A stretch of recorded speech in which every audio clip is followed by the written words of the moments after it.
Hello everybody, welcome back to the channel. My name is Vic, I'm an artist in Gloucestershire in the UK. Today I'm going to be showing you something completely different, as they say.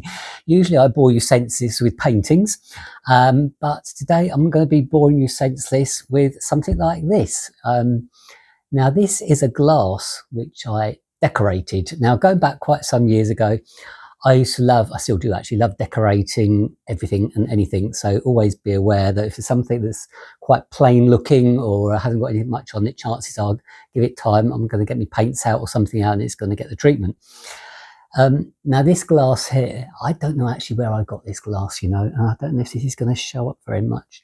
I actually got this, oh, nice ring to it. I got it, did I get it at auction? I don't think so. It's not good enough to. It's not anything particularly posh, to be honest. But anyway, I found this glass one day. Don't worry, it's not.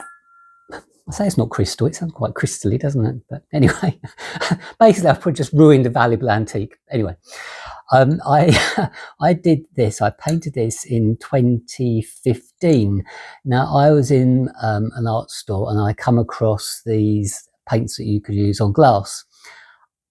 I'm going to say, initially I thought they were actually kind of like a pen type of thing, but now I think about it, they weren't. They were actually little pots of paint, little tiny pots of paint. And what you did, you applied it onto glass and then I think you baked it on. I think I stuck this in the oven actually to set it, a bit like a kiln really, just to kind of bake the whole thing on. So I did this design. I'm hoping I've got like a light background behind me so you can, perhaps it might pick it up. So it's got like a swirl design on it and it is in blue, red, yellow, quite a bright yellow actually. And hopefully as you kind of look through it, you see the other side and it gives you a nice kind of sort of sensation as it kind of goes around, like a twirling sensation. And I kind of followed that right the way down through the base as well. And then I did the base yellow. I just coloured that in yellow. It's got a few little bits and bobs and signed on the bottom. So I thought that was a nice little fun piece to do. And in fact, I'd forgotten all about this because it just kind of sits in the cabinet upstairs.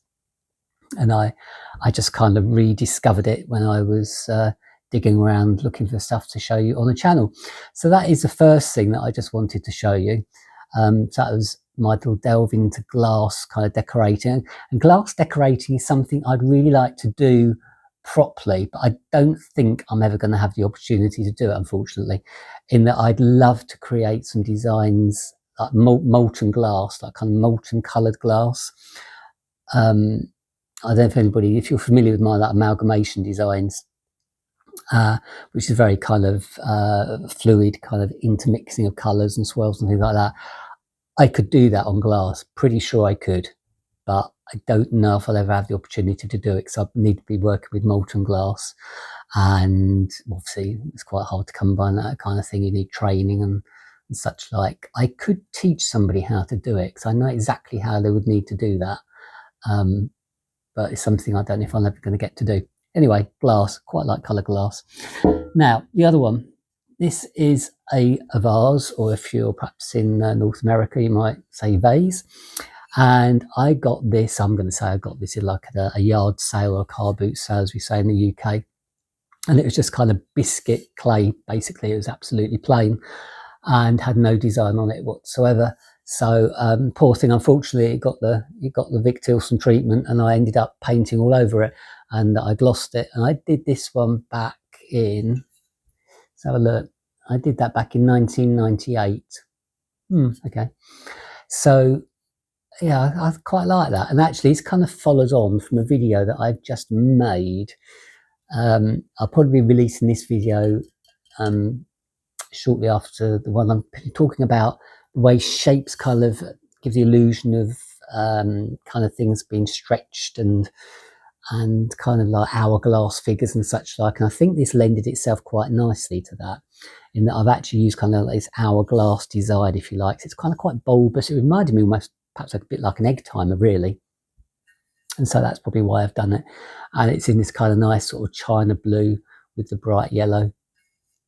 I don't know what blue that is. I'm going to say that's probably ultramarine blue. It's not really china blue, it's ultramarine blue, that is. And it's lasted really well, actually. It just sits upstairs on the windowsill, so I'm quite surprised at that. So I've done similar things with teapots, mugs, all sorts of things. I really should get a tea set, I suppose, and do the whole thing, but probably won't ever get the chance to do that. But I just thought that was a kind of a little fun thing to show you. So there we go. So that's, besides painting, that's the other things I do. I paint things, as I always have done, probably always will do. And just another string to me bow, I suppose. But it's like all these things, unless you try, you don't know, do you really? Unfortunately, a lot of things that you get in the shops for decorating pots and glass aren't particularly great. I mean, the glass one come out really well, actually, and that has lasted a long time. But some of these glass things you get, I think like the pens you get aren't particularly great. So if you do ever want to have a go at doing glass, always get the actual paint, liquid paint, something that you can actually bond onto the glass with a bit of heat would be kind of useful. So there we go. So that was my little adventure into something other than painting on board or canvases. So I hope you enjoyed taking a very quick look at that. It's just been a fun little video, that. And thank you very much for your comments. Again, always great to hear from people. Never cease to be amazed at people actually tuning into the channel and seeing what I do, what I've done the last 40 odd years. But it's absolutely a pleasure to share this with you. And my aim of this channel, unlike other channels, I'm not looking for millions of subscribers, because I know in reality it's not going to happen. It's a very niche thing. It's, looking at me talking about my own work. And yeah, probably not the most exciting thing in the world, but I can explain what I do, why I've done it, and hopefully you can see a few interesting, nice objects to look at in the process as well. So feel free to share the video, give it a thumbs up, and if you're not already subscribed, please do so as well, because you can get updates and all the usual stuff. I promise I won't bombard you with too much rubbish. And I look forward to seeing you in the next video. So you take care, and I shall see you soon. Cheerio for now.